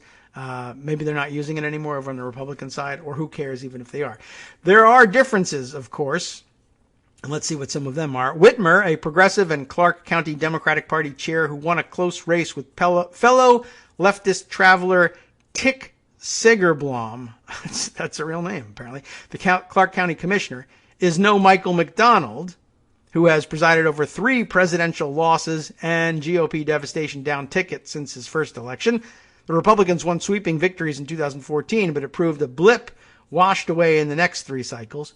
But Whitmer cannot raise money or fund a voter registration or contact apparatus as Sigerblom might have. Sigerblom, who started as an anti-establishment guy 3 decades ago, was the only chance the Reed Machine Dems had because he was the original Bernie man in Nevada. But the Dem operatives knew they were underdogs. They always are in these crazy crucibles where activists mix sincere passion with airing of grievances and conspiracy theories. One thing both parties have in common, the establishment almost always loses these internecine battles, and most electeds stay away because they don't want to wallow in the muck, especially in the age of social media fury and venom. Nevertheless, nearly every elected who spoke up, including Senator Catherine Cortez Masto, who is up for re-election, endorsed Sigerblom.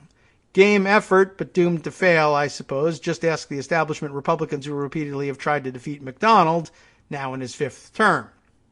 It's actually remarkable that the Reed Machine was able for so long to pack the central committees enough to get good soldiers selected as chairman who would get with the program. That ended with Bernie's caucus domination last year, and they knew it. That's why they pulled $450,000 from the party shortly before the balloting this weekend, and why all of the key staff has resigned. For them, unlike many who voted Saturday, this is not a game. I mean, Ralston's got some significant bias, to be sure, here. So what does it mean? The Republicans must be gleeful, feeling all kinds of schadenfreude after their decade of suffering through the inept reign of McDonald and having to navigate the party nonsense. Bernie-crats, some of whom still can't get over the Vermont Senator's 2016 caucus loss here, who seem more skilled at inane Twitter memes than anything else. Ouch. Geez, come on. And who think winning caucuses and state chair elections is the same as winning real elections, take control of the Democratic Party. And there's still opportunity for them to prove themselves entirely competent. But I guess you can call it early warning if it turns out that they're anything less than.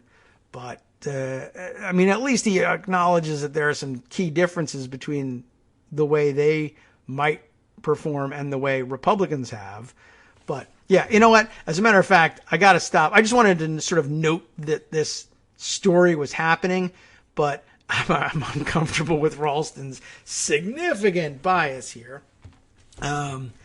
But, he's not, it's not totally out of the realm of possibility. But anyway, I guess what we can take it as a call for Nevada Democrats perhaps to involve themselves in this, despite the fact that the establishment may be walking away. And maybe maybe there's room to dip a toe in both pools here.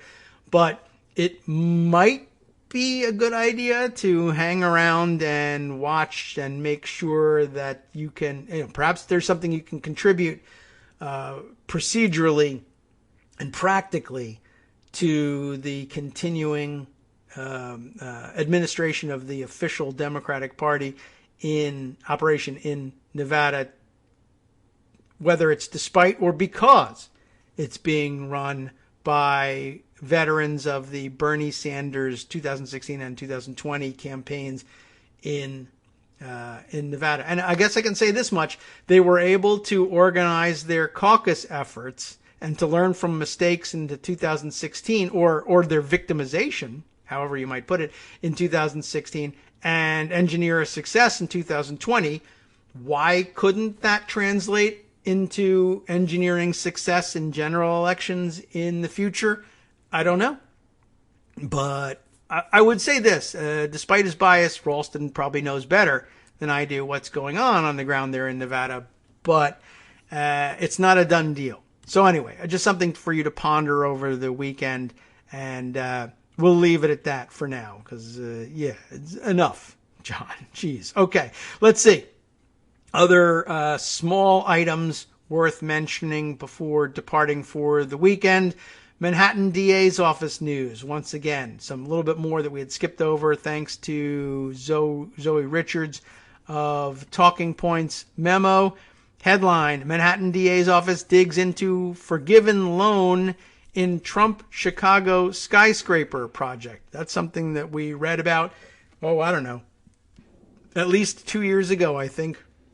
Questions raised about the financing of that project and the loan forgiveness involved in that financing. And I guess now the Manhattan DA's office adding that to the list of items into which they will be digging, and that is good news. Skipping on to other headlines that I think are of some interest. Another Roger Sollenberger story for Daily Beast. This time, Representative Dan Crenshaw, you remember him, eye patch guy. Dan Crenshaw apparently decided that the pandemic was the perfect time to start doing this fun Republican activity, buying but not disclosing your interest in stocks. Members of Congress, the subheader reads here, should not be actively trading securities in the middle of a crisis, said Ben Edwards, a securities law expert at the University of Las Vegas, Nevada, back in Nevada for this one. What was he up to?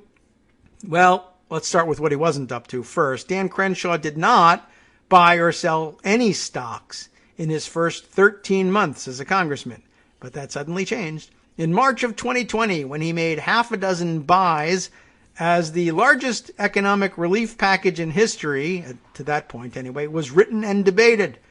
5 of those purchases came in the 3 days between March 25th and March 27th, 2020, as the Senate and House voted on the CARES Act, and former President Trump signed it into law.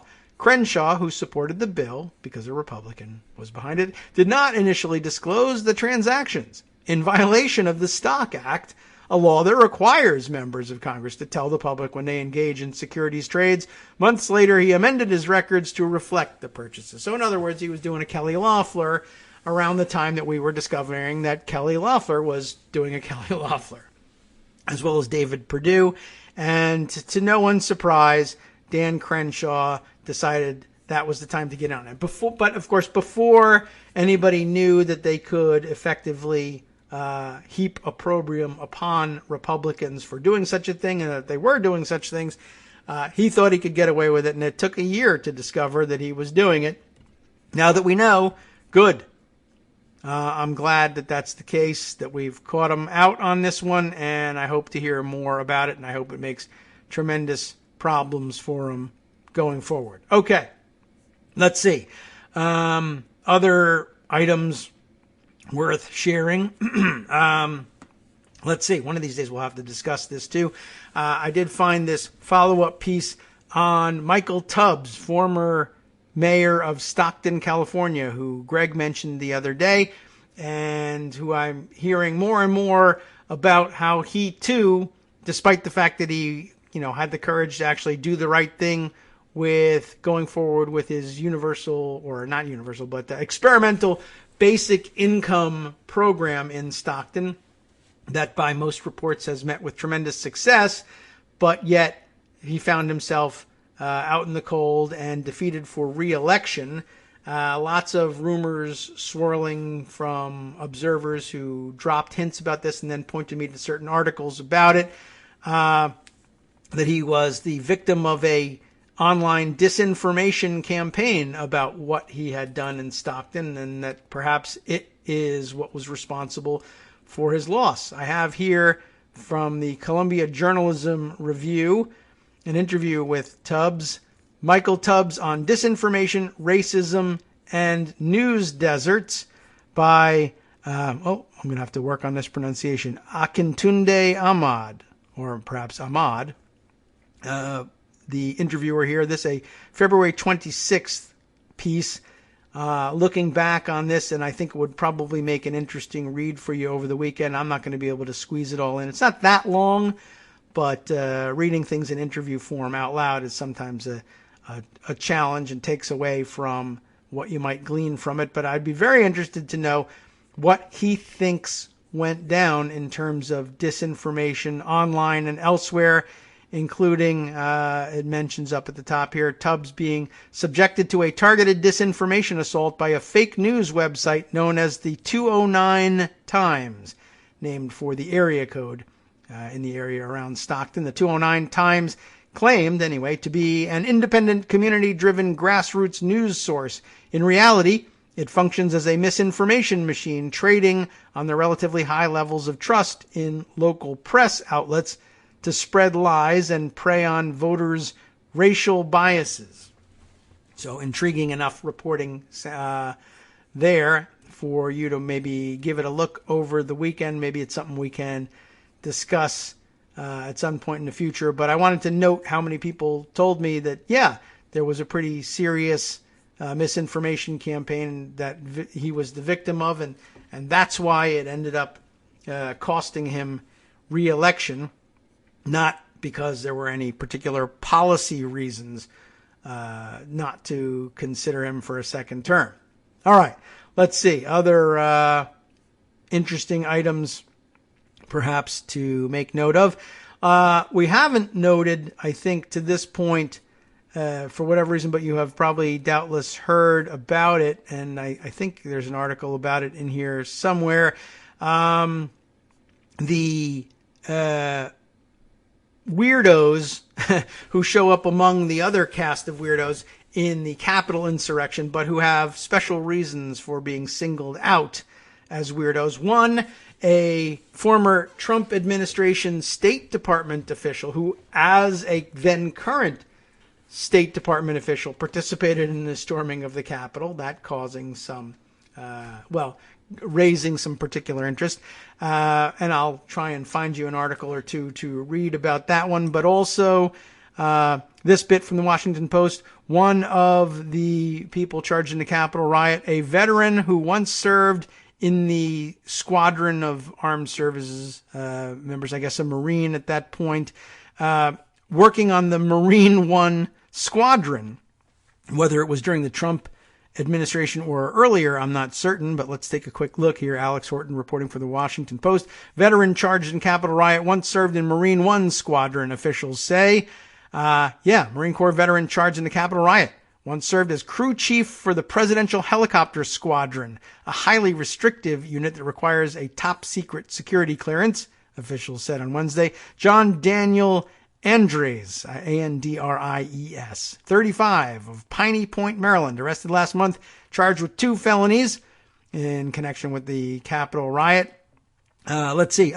So it's been some time, but still, I guess the point that they're trying to make here, it says he joined the Marine Helicopter Squadron 1, I guess that's what they call the team, in 2006. His duties included aircraft maintenance as a presidential helicopter crew chief, so that would have been during the George W. Bush administration. Now not looking quite as Marine-like, I'm sure, with a big shaggy beard. But interesting that once again, somebody who once held a top secret security clearance could, fall for disinformation so readily and then take up at least arms in the form of, lead pipes and the like in sacking the Capitol. Just an interesting saga there, so you might want to read about that one. Many others, of course, caught up in all of this. And let's see, was there another one that I wanted to sneak in before we exited for the day? I got to scroll a little bit further, and the refresh of the page is making it very difficult to do that. And in fact, making it impossible. Thanks, Pocket, for ruining the last few seconds of today's show. Yeah. All right. Well, time to roll our music for exit anyway. In fact, we're late for that. And so pardon the late exit, Justice. But that gives us a chance anyway to make a better transition in terms of, I guess, previewing the West Coast Cookbook and Speakeasy that Justice will bring you next. Let's go through all of it here. He's got the Manhattan DA stories. Cy Vance Jr. announcing that he won't be seeking another term, so a further exposition on that. What about this? On the rest of the menu, in the wake of the Breonna Taylor protests, the Kentucky Senate voted to make it a crime to taunt the police. They can, of course, arrest everybody who was on the Capitol grounds, except they don't have jurisdiction there. But, yes, in addition, in parallel to voter suppression, protest suppression on the menu in many Republican-controlled states as well. What about this? A contempt hearing in Phoenix is sought for Joe Arpaio's successor. Interesting. Let's find out why. And several groups have sued Kern County, California, after the Board of Supervisors approved a plan to fast-track thousands of new oil wells. And then in the second half here, the chef's table, the international news, where the Ivory Coast mourned the death of Prime Minister Hamed Bakayoko, if I've pronounced that correctly, the second premier to die in office in less than 8 months. Wow, troubling there in the Ivory Coast. There's a bit more I can squeeze in after this. NetworksRadio.com. You have been listening to Kagro in the Morning with David Waldman. All right, familiar developments this time happening, I guess, in parallel in Brazil, where Brazil's lower house approved a bill allowing the renewal of pandemic aid to poor families. Good news happening in Brazil, following on American good news happening on the pandemic as well. We'll see you next week.